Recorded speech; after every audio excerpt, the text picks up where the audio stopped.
네, 저는 퍼스트 클래스를 타본 적이 없는데요. 한 책 제목입니다.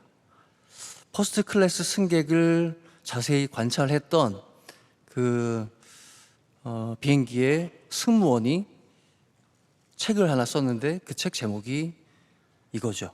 퍼스트 클래스 승객은 펜을 빌리지 않는다. 그렇답니다. 그래서 그날 그 책을 읽은 다음부터 저도 펜을 사서 항상 이렇게 여기다 꽂아가지고 다니거든요.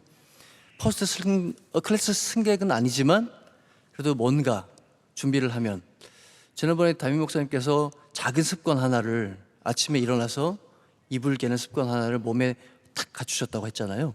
그래서 그 이후로 저도 작은 습관 하나를 몸에 탁 갖췄는데 항상 그래서 어디서든지 적는 거죠. 그래서 원로 목사님의 설교를 적은 노트가 한 이만큼 되고요. 담임 목사님의 설교를 적은 노트가 또 이만큼 되고요. 그래서 그거 뭐 적으면 얼만큼 어떻게 될래나, 내 몸에 얼마나 유익이 있을래나 했는데 시간이 지나고 나서 보니까 쌓이는 게 있더라고요. 오늘은 성장이 필요한 기본기에 대해서 한번 이야기를 나누고자 합니다. 왜 성장을 해야 되는가? 제가 탁구를 잘 치지는 못하지만 어릴 때부터 쳐온 탁구 인생이 한 35년 되더라고요. 근데 이게 제대로 배우질 않고 그냥 어깨 너머로, 그리고 뭐 동네에서 하던 탁구라 보니까 그런 탁구다 보니까 저는 펜홀더로 이제 시작을 했는데 이렇게 잡는 거거든요. 실력이 늘질 않는 거예요. 그래서 레슨을 이제 받으려고 했더니 이거는 지금 현재 목사님의 몸에 박혀 있는 그 습관으로는 어떤 개선이 어렵다는 거예요. 근데 또 제가 또 고집이 있지 않겠습니까? 끝까지 뭔가 해보겠다고 이걸로 하다가 도저히 그걸 바꾸는 게 너무 어려운 거예요. 그래서 과감하게, 또 특별히 거기에는 이제 담임 목사님께서 바꿔라 말씀하신 게 있어서, 그래서 이걸 내려놓고 대세인 쉐이크 핸드로, 밥주걱 탁구채로 바꿔서 시작했습니다.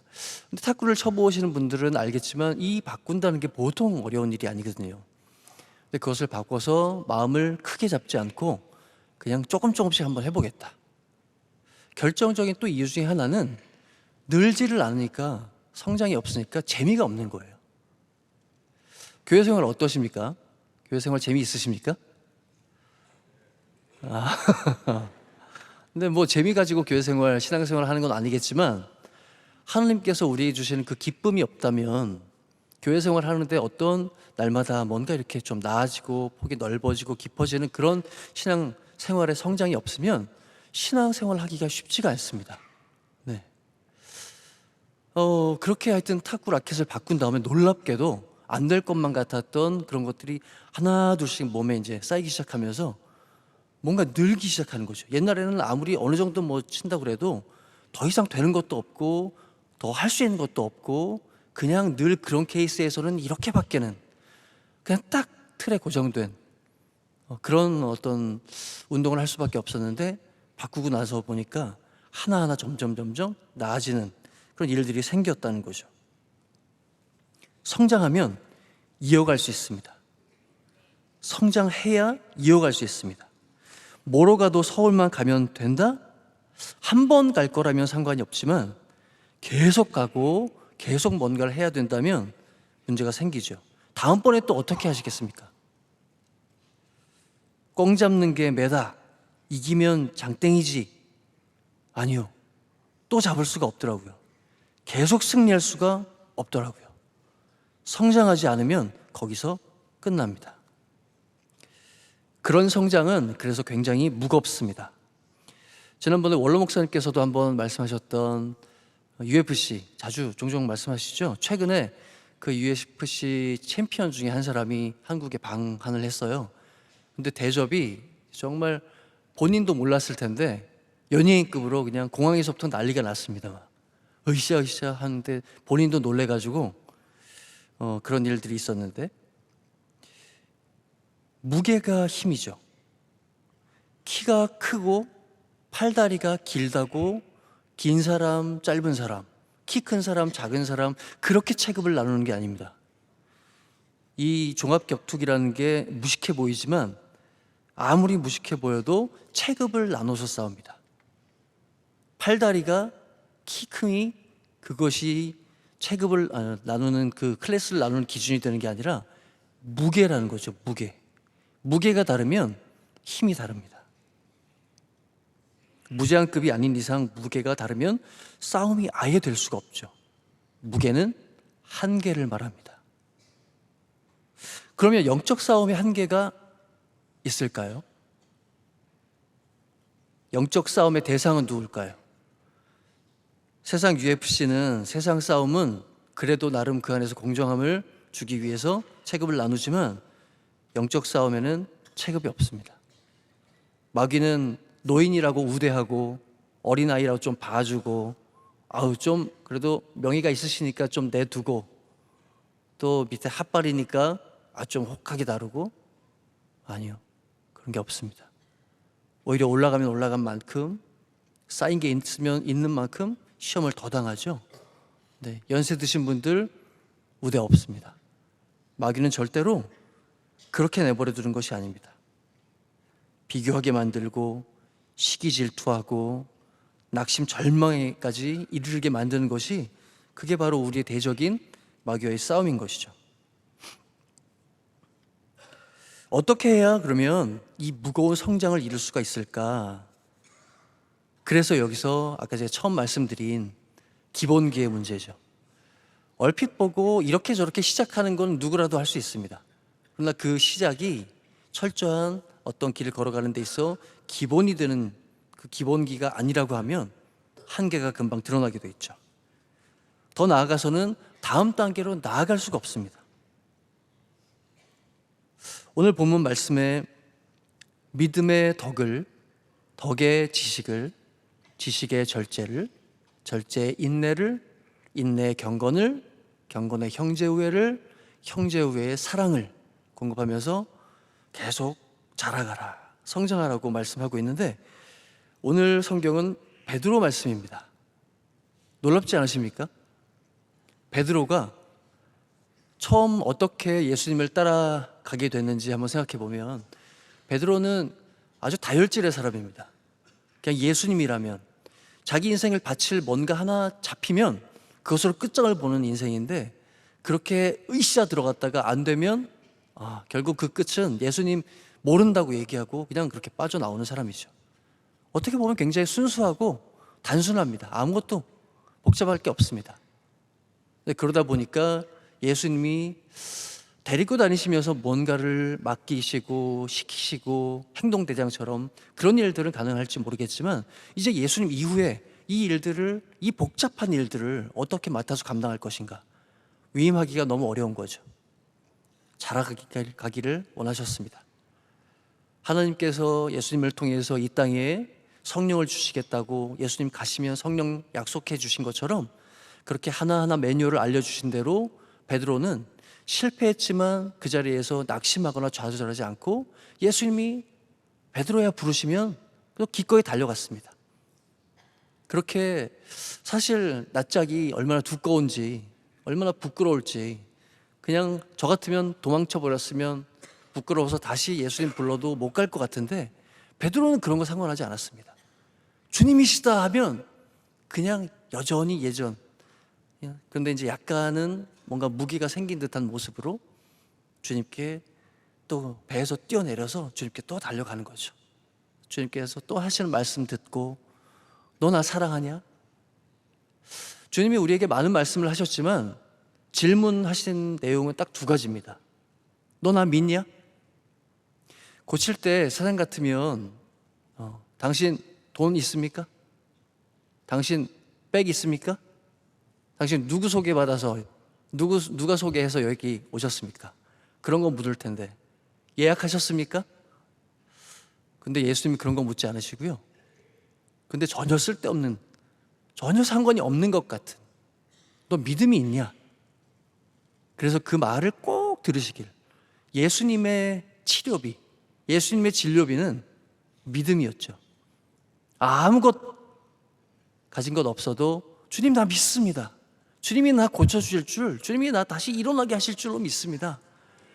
그 믿음이면 주님은 오냐? 네 믿음이 크다. 네 믿음이 너를 구원할 줄로 믿는다. 그러시면서 우리를 오히려 격려해 주신 줄로 믿습니다. 두 번째는 믿음과 사랑이죠. 사랑. 예수님이 그렇게 자기를 배신했는데 사실 배신하고 도망갔는데 무슨 사랑이 남아있겠습니까? 그런데 다시 기회를 주시는 거죠. 끊임없이 기회를 주십니다. 나 사랑하냐? 그래서 이전에 주님 저 아시잖아요. 저 얼마나 약한지 아시잖아요. 제가 어떤 인생인지 주님이 아시는데 어떻게 물으십니까? 하지 않고 베드로도 대단하죠. 내 주님, 내가 주님 사랑합니다. 제가 주님 사랑하는 줄, 그러나 이렇게 연약한 줄 주님은 아십니다. 난 주님 사랑하고 싶습니다. 나 주님 믿음 없고 나 사랑 없지만 나의 믿음 없는 것을 도와주옵소서. 나 주님 끝까지 사랑하는 인생으로 남게 하여 주옵소서. 그것이 우리 모두의 기도 제목이 되는 줄 믿습니다. 결국 베드로 승리했죠. 결국 이렇게 달라져서 이제는 사람들 앞에서 설교하고 많은 사람들 3,000명이 막 변화를 받고 주의 전으로 나오게 되는 그런 복음의 증거자, 그런 놀라운 파수꾼이 되었습니다. 무기는 하루아침에 결코 늘지 않습니다. 훈련해야 되죠. 훈련은 시간입니다. 한두 번 포인트 잡았다고 해서 놀라운 깨달음이 있다고 해서 아니요, 그런 거 없습니다. 철저하게. 그래서 우리가 서당계도 3년인데 3년을 대충 또 시간 환산해 보면 1,000번째라고 할 수 있지 않겠습니까? 그러니까 하루, 한 주, 한 달, 뭐 아무것도 보이는 거 없는 것 같이 보여도 그렇게 1년, 2년, 1,000번째, 2,000, 5,000, 7,000.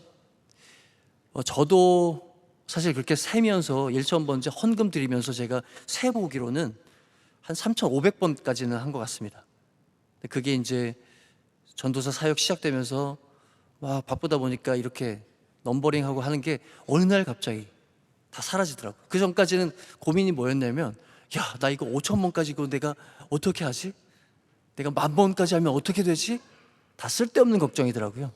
네, 가나안에 들어가게 되면 이전에 광야에서 먹던 만나는 하루아침에 다 사라지는 거죠.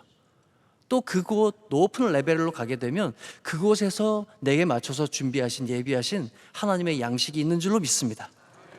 끊임없이 가는 거죠. 내일 일은 염려하지 말고 주님께서 준비하신 줄로 믿고 여호와 이레 하나님께 우리의 이삭을 바치면 놀라운 기적이 일어날 줄 믿습니다.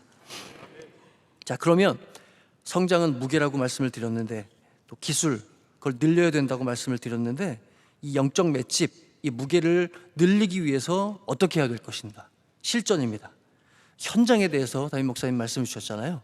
현장에 가서 결코 이 비리비리한, 제가 그때 주일날 담임 목사님 말씀을 듣고 너무 많이 뼈저리게 느낀 것이 그것입니다. 그 전에 이제 그 때리면서 다녔던, 주일날 말씀하셨던 그 중국 무술의 허세와 그 사기를 밝히기 위해서 했던 그 사람이 쉬샤오동이라는 사람인데, 그 사람한테 다 나가서 다 나가 떨어지고 맞아 떨어지고 그걸 그냥 웃기만 했지 그 모습이 영적인 제 모습이라는 걸 생각을 해본 적이 없는 거예요. 그러니까 너무 현타가 오는 거죠. 애들 말로. 그렇구나, 너무 부끄럽다. 세상에 나가서 힘 한번 못 써보고 그렇게 나가 떨어지는 거, 그저 익명의 그리스도인으로 사는 거, 교회 다닌다는 거 자랑스럽게 말하지 못하는 거, 근데 그만큼의 책임이 너무 크니까. 근데 그렇게 하지 않기 위해서 어떻게 할 수 있을까? 무게를 늘려야 되겠다. 영적 무게를 늘리기 위해서 어떻게 해야 되는가? 세상의 몸무게를 위해서도 많이 먹어야 되죠. 영적 무게를 늘리기 위해서도 많이 먹어야 합니다. 무엇을 먹어야 되는가? 첫 번째, 말씀을 먹어야죠. 말씀을 먹기 위해서 말씀 사모하면서 갈급한 마음으로 이 새벽에 이렇게 달려 나오신 여러분들, 오늘 또 금요 교육도 있는데 새벽에도 또 낮에도 저녁에도 기도하시느라 말씀 들으시느라 이렇게 열심으로 주의 전에 달려 나오시는 여러분들 축복합니다. 안 될래야 안 될 수가 없을 줄로 믿습니다. 말씀 많이 먹기 위해서 예배 많이 드려야 되죠. 예배, 우리 교회는 특별히 다른 훈련이 없습니다. 예배 잘 드리면 그것이 최고의 훈련인 줄 믿습니다. 기도 늘 깨어 있어야 되죠. 기도를 많이 사모하면서 먹어야 됩니다.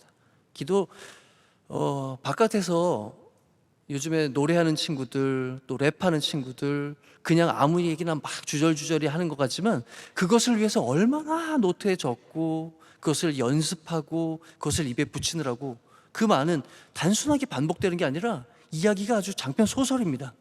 그 이야기를 외우기 위해서 얼마나 많은 연습을 하는지, 그걸 연습 과정을 보면 상상 초월입니다. 그 친구들 아무 생각 없이 지나는 것 같지만 아니요, 책도 무지만히 읽고 연습도 무지만히 하는 걸 볼 수 있는 거죠. 기도를 잘하는 방법이 있을까요? 특별한 방법이 없습니다. 성경 말씀 많이 읽고 말씀 많이 듣고 예배 잘 드리고 끊임없이 말로 주님 감사합니다, 주님 사랑합니다, 내 사명을 감당할 수 있도록 끊임없이 말을 하나님 앞에 올려드리면 하나님께서 내 입술에 해야 될 말들, 드려야 될 기도를 넣어주실 줄로 믿습니다. 기쁨과 감사로 사랑과 성령으로 충만하면서 그렇게 많이 먹으면서 겸손으로 먹으면서 그렇게 이 시간들을 지내다 보면 하나님 사랑하는 사람은 맷집을 저절로 주님께서 키워주실 줄로 믿습니다.